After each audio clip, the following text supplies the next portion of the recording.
नमस्कार, स्वागत है आपका यूपी ताजा न्यूज पर। मैं हूं संजय सिंह मान। आज हम बात करेंगे दिल्ली हाई कोर्ट के ताजा और अहम फैसले की, जिसमें कोर्ट ने कहा कि एक्स्ट्रा मैरिटल अफेयर यानी व्यभिचार कोई अपराध नहीं है, लेकिन इसके नतीजे खतरनाक हो सकते हैं। और सबसे खास बात, अगर आपकी शादी किसी तीसरे व्यक्ति की वजह से टूटती है तो आप उससे हर्जाना मांग सकते हैं। आइए इस खबर को विस्तार से समझते और जानते हैं कि ये मामला क्या है, कोर्ट ने क्या कहा और इसका समाज पर क्या असर हो सकता है। दिल्ली हाई कोर्ट ने सोमवार को एक याचिका की सुनवाई के दौरान कहा कि व्यभिचार यानी कि एक्स्ट्रा मैरिटल अफेयर अपने आप में कोई क्राइम नहीं है, लेकिन अगर ये अफेयर किसी की शादी को तोड़ने की वजह बनता है तो प्रभावित पति या पत्नी अपने पार्टनर्स के प्रेमी या प्रेमिका से सिविल कोर्ट में आर्थिक मुआवजा मांग सकता है। जस्टिस भूपेंद्र कौर ने इस मामले में कहा कि भले ही व्यभिचार को सुप्रीम कोर्ट ने 2018 में अपराध की श्रेणी से हटा दिया हो, लेकिन इसके नतीजे के लिए जिम्मेदार व्यक्ति से भावनात्मक और वैवाहिक नुकसान का मुआवजा लिया जा सकता है। यह भारत में पहली बार हो सकता है कि एलिमिनेशन ऑफ अफेक्शन सिद्धांत को लागू किया जाए, जिसके तहत शादी में प्यार और विश्वास को तोड़ने वाले व्यक्ति को कानूनी तौर पर जिम्मेदार ठहराया जा सकता है। यह मामला एक ऐसी महिला से जुड़ा है जिसने अपने पति की प्रेमिका के खिलाफ दिल्ली हाई कोर्ट में याचिका दायर की। इस महिला की शादी 2012 में हुई थी और 2018 में उसके जुड़े बच्चे पैदा हुए थे। सब कुछ ठीक चल रहा था, लेकिन 2021 में उसके पति के व्यवसाय में एक दूसरी महिला की एंट्री हुई। याचिकाकर्ता महिला का आरोप है कि यह दूसरी महिला उसके पति के साथ कारोबारी यात्राओं में आने जाने लगी और धीरे धीरे दोनों के बीच नजदीकियां बढ़ गई।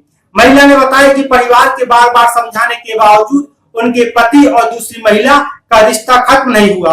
दोनों को कई बार सार्वजनिक स्थानों पर एक साथ देखा गया। आखिरकार पति ने तलाक के लिए अर्जी दायर कर दी। इसके बाद पत्नी ने अपने पति और उसके प्रेमिका के खिलाफ हाईकोर्ट का रुख किया। पत्नी ने अपनी याचिका में पति की प्रेमिका से भावनात्मक नुकसान और वैवाहिक रिश्ते की हानि के लिए मुआवजा मांगा।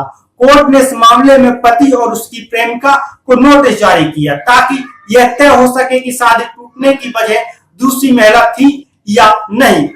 पति और उसकी प्रेमिका ने कोर्ट में दलील दी कि इस तरह के वैवाहिक विवादों की सुनवाई हाई कोर्ट में नहीं बल्कि फैमिली कोर्ट में होनी चाहिए, लेकिन हाई कोर्ट ने इसे सिविल मामला माना और सुनवाई जारी रखने का फैसला किया। दिल्ली हाईकोर्ट ने इस मामले में सुप्रीम कोर्ट के 2018 के जोसेफ साइन केस का हवाला दिया। इस केस में सुप्रीम कोर्ट ने भारतीय दंड संहिता की धारा 497 को असंवैधानिक करार देते हुए व्यभिचार को अपराध की श्रेणी से हटा दिया था।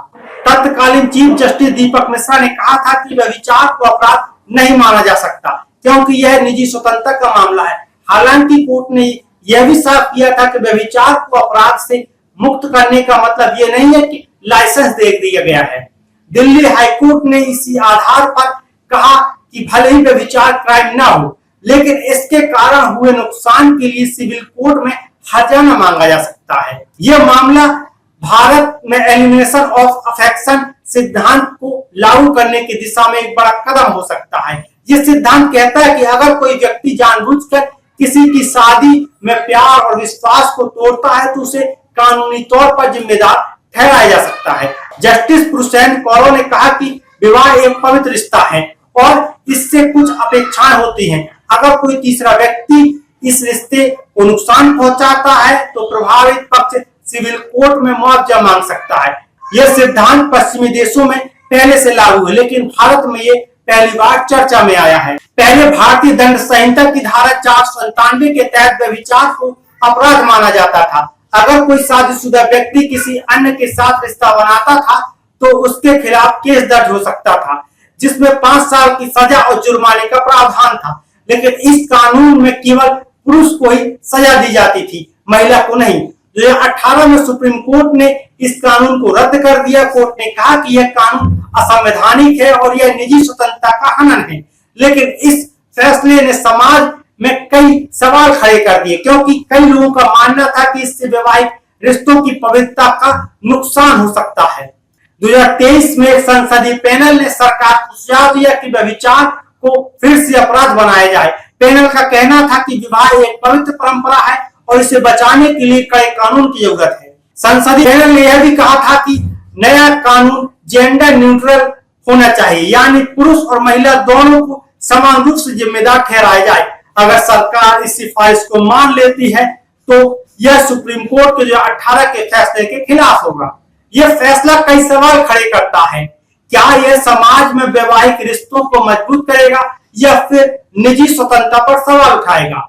क्या एलिनेशन ऑफ अफेक्शन सिद्धांत भारत में लागू हो पाएगा? और अगर हर्जाना मांगने का हक मिलता है तो क्या यह रिश्तों में और तनाव पैदा करेगा?